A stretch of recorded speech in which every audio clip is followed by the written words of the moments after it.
Welcome back to गुरुत्वाकर्षण channel. आज हम लोग रेस्ट और मोशन के बारे में जानेंगे। चलिए सबसे पहले हम लोग रेस्ट के बारे में जानते हैं कि रेस्ट होता क्या है। देखिए, किसी भी ऑब्जेक्ट या कोई भी ऑब्जेक्ट जो होता है उसका पोजीशन टाइम के अनुसार और सराउंडिंग के अनुसार चेंज नहीं होता है। उसी को हम क्या बोलते हैं, उस टर्म को हम लोग एक टर्म दे देते हैं रेस्ट। उसी को हम लोग क्या बोलते हैं, रेस्ट बोलते हैं।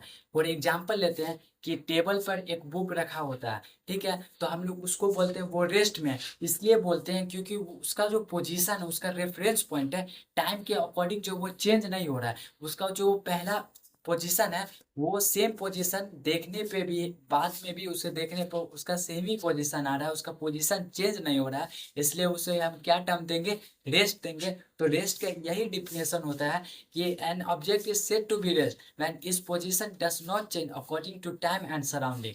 ठीक है। उसके बाद हम लोग देखते हैं कि जब ऑब्जेक्ट जो होता है रेस्ट में होता है तो उसका डायमेंशन चेंज नहीं होता है। ठीक है। अब हम लोग बात करते हैं मोशन के बारे में कि मोशन होता क्या है। ये जो होता है रेस्ट का सेम वाइस वर्सा है, अपोजिट है।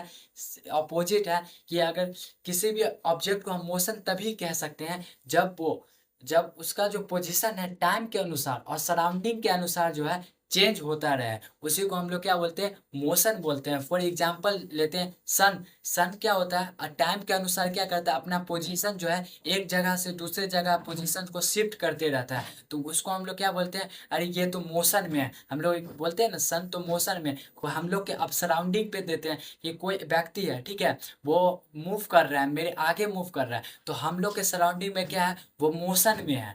वो हम लोग के रेफरेंस पॉइंट में क्या है, वो मोशन में है। और जब वो ऑब्जेक्ट मोशन में होता है तो उसका डायमेंशन चेंज होते रहता है। समझ में आ गया होगा।